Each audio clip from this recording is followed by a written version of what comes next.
नमस्कार. Cooking with भाग्यश्रीमध्ये तुमच्या सर्वांचं मनापासून खूप खूप स्वागत आहे. आज आपण इथे चना पुलाव याची रेसिपी बघणार आहोत. साधा भात, फोडणीचा भात, मसाले भात बघतो आपण, तसाच हा चना पुलाव आहे. तुम्ही याला चना बिर्याणी देखील म्हणू शकता. करायला अगदी सोपा आहे. थोड्या वेगळ्या पद्धतीचा, वेगळ्या चवीचा हा चना पुलाव तुम्हाला नक्की आवडेल. ही रेसिपी नक्की ट्राय करून पहा. चला तर लगेच रेसिपीला सुरुवात करू. तर इथे मी एक बाउल भरून असे काबुली चणे घेतलेले, हे रात्रीच भिजवून घेतलेले आहेत. आणि 1.5 ग्लास असा बिर्याणीचा तांदूळ घेतलेला आहे लांब दाण्याचा. तो मी 2-3 पाण्याने स्वच्छ धुवून घेतलेला आहे. तसंच हिरव्या मिरच्या घेतलेल्या आहे 4 ते 5 अशा लांबड्या कट करून. 1 वाटी कांदा बारीक चिरून घेतलेला आहे आणि 1 टेबलस्पून आलं लसणाची पेस्ट आहे.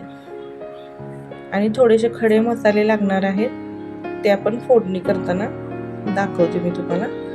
आणि मी बिर्याणी कुकरमध्येच करणार आहे, म्हणजे हा छोले पुलाव. त्यासाठी मी इथं कुकर गरम करायला ठेवलेला आहे. यामध्ये आपण 2 ते 3 टेबलस्पून तेल घालून घेऊया. तुम्ही तूप देखील घालू शकता.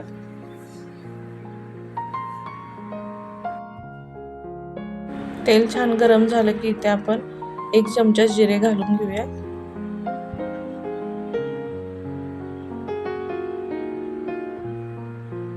जिरे छान असे तडतडले की यामध्ये आपण जी लांब अशी हिरवी मिरची कट करून घेतली होती ती घालून घ्यायची आहे.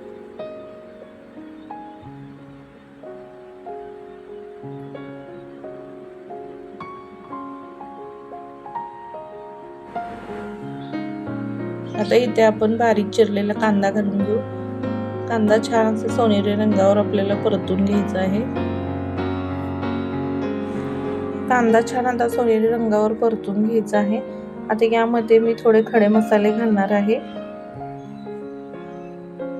इथे मी 2 ते 4 काळी मिरी, 2 ते 4 दालचिनी, 2 ते 3 तेजपत्ता आणि 2 ते 4 लवंगा घेतलेले आहेत. 1 चक्रफूल घेतलेलं आहे.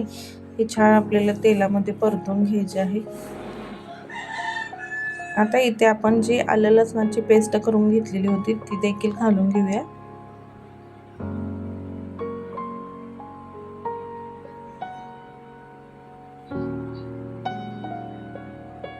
हे तेलामध्ये छान असं परतून घ्यायचं.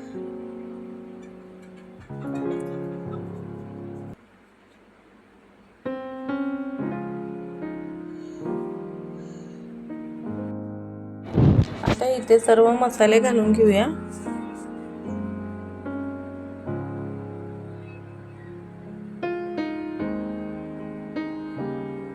घरगुती आपला जो घरगुती काळा मसाला आहे तो घालून घेतला. हळद घालून घेतली. 2 चमचे बेडगी मिरची पावडर घालून घेतली. आणि आपला जो बिर्याणी मसाला आहे तो घालून घ्यायचा आहे. आता हे सगळं छान असं तेलामध्ये परतून घेऊया. सर्व मसाले तेलामध्ये परतून घेऊया. मग यामध्ये आपण जे भिजवलेले छोले होते ते घालून घेऊ. आता इथे छोले घालून घेतलेले आहेत, ते देखील आपल्याला 2 मिनिटं या सर्व मसाल्यामध्ये छान परतून घ्यायचे आहेत.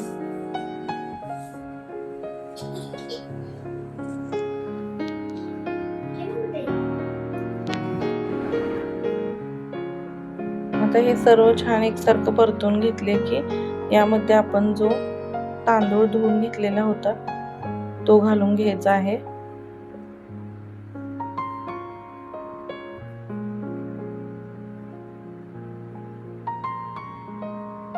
तर इथे आपण कुकरमध्ये हा भात टाकून घेतलेला आहे तांदूळ.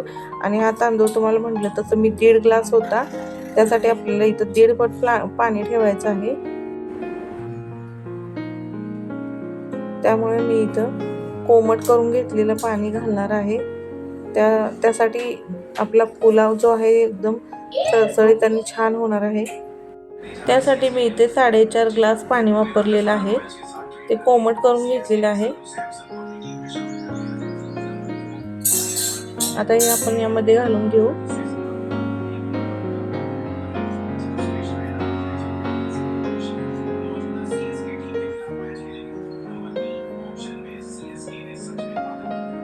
आता हे सर्व एकसारखं छान मिक्स करून घेऊया.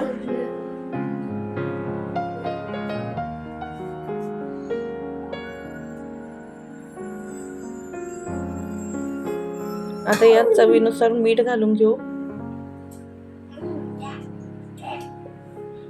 इथे मीठ घालून घेतलेलं आहे. परत एकदा हे छान मिक्स करून घेऊ.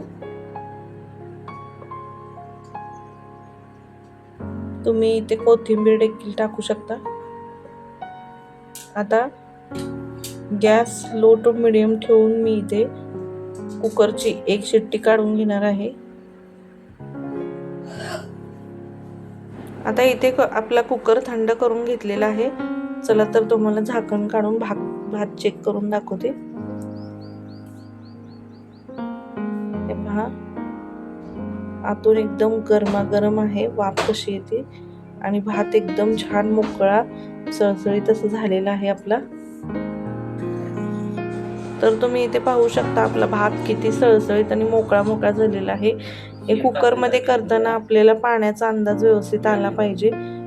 दरवेळेस 1.5 पटीच पाणी घ्या, म्हणजे आपला कुकर मध्ये भात असा छान होणार आहे.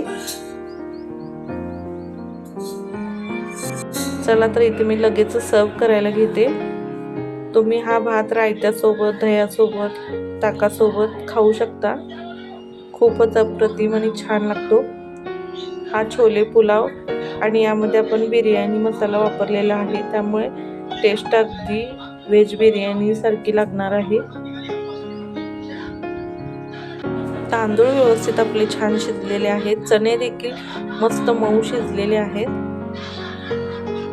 तर इथे आपला चना पुलाव किंवा चना बिर्याणी तयार झालेली आहे. तर तुम्हाला माझा हा व्हिडिओ कसा वाटला हे कमेंटमध्ये नक्की सांगा.